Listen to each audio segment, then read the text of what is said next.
किसी गैर सिपाही वासी को यहां से सांसद बना करके भेजने का काम किया था तो भारतीय जनता पार्टी ने ही किया था, भारतीय जनता पार्टी की सरकार ने किया था। देखो, निरुवा सांसद बना, नीलम सोनकर सांसद बनी, तो विकास आजमगढ़ में द्रुत गति से आगे बढ़ा। मुझे बताओ, आपने मुख्यमंत्री को यहां से चुनाव जिता के भेजा था, वो विश्वविद्यालय नहीं दे पाए, पूर्वांचल एक्सप्रेसवे नहीं दे पाए। कितना बेवकूफ बनाया था पूर्वांचल एक्सप्रेसवे के नाम पर। 340 किलोमीटर का लंबा एक्सप्रेसवे शिलान्यास कर दिया,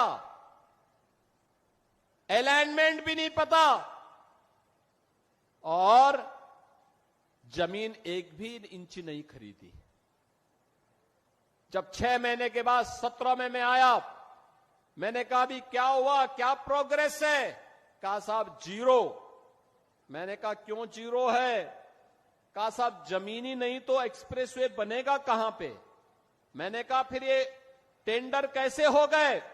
टेंडर कर दिए गए थे 15,200 करोड़ के।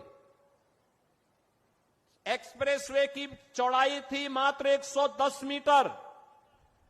मैंने तब उस समय के जो नए सीओ बनाए गए थे यूपीडा के, श्री अवनीश अवस्थी जी से कहा, मैंने कहा अवस्थी जी ये काम करिए, यह 110 नहीं अब 120 मीटर चौड़ा होना चाहिए। बाई चांस हमें इस एक्सप्रेसवे के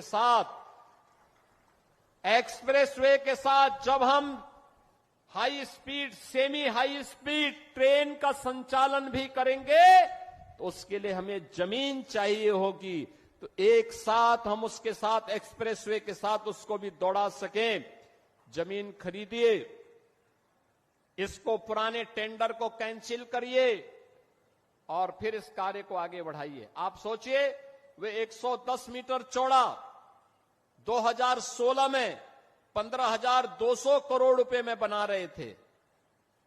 एक भी जमीन नहीं खरीदे, काम प्रारंभ ही नहीं वो कर पाए, टेंडर आवंटित कर दिए, हम लोग आए, हमने कैंसिल किया, जमीन खरीदना प्रारंभ किया, और जमीन खरीदने के बाद जब हम लोगों ने टेंडर किए तो बहनों और भाइयों वही एक्सप्रेसवे 11,800 करोड़ रुपए में बना करके हमने समर्पित कर दिया आपको। ये 3,000-4,000 करोड़ रुपए की जो डकैती डाल रही थे, कौन डाल रहे थे? ये वही लोग हैं जो आज आपको गुमराह करने के लिए फिर से ईमानदारी का चेहरा दिखाने के लिए आपके पास आएंगे। तब तो इन्होंने पूर्वांचल एक्सप्रेसवे नहीं बनाया, महाराज सोहेल देव के नाम पे विश्वविद्यालय नहीं बनाया, वे विकास नहीं करते थे, वे तो मुंबई की डी कंपनी को पालते थे, डी कंपनी को, दाऊद गिरोह को पालते थे, पार्टनरशिप करते थे, उनके साथ मिलकर के बंदर बांट करते थे, सुरक्षा में सेंध लगाते थे। कोई आतंकी वारदात होती थी, बदनाम आजमगढ़ होता था, पहचान का संकट मेरे इन नौजवानों के सामने आता था। आज तो ऐसा नहीं है। देश की सुरक्षा में सेंध कोई लगाएगा तो आजमगढ़ की पहचान पे संकट नहीं आएगा, बल्कि संकट पैदा करने वाले को पहले से ही जहन्नुम का टिकट दे दिया जाएगा कि जाओ भाई,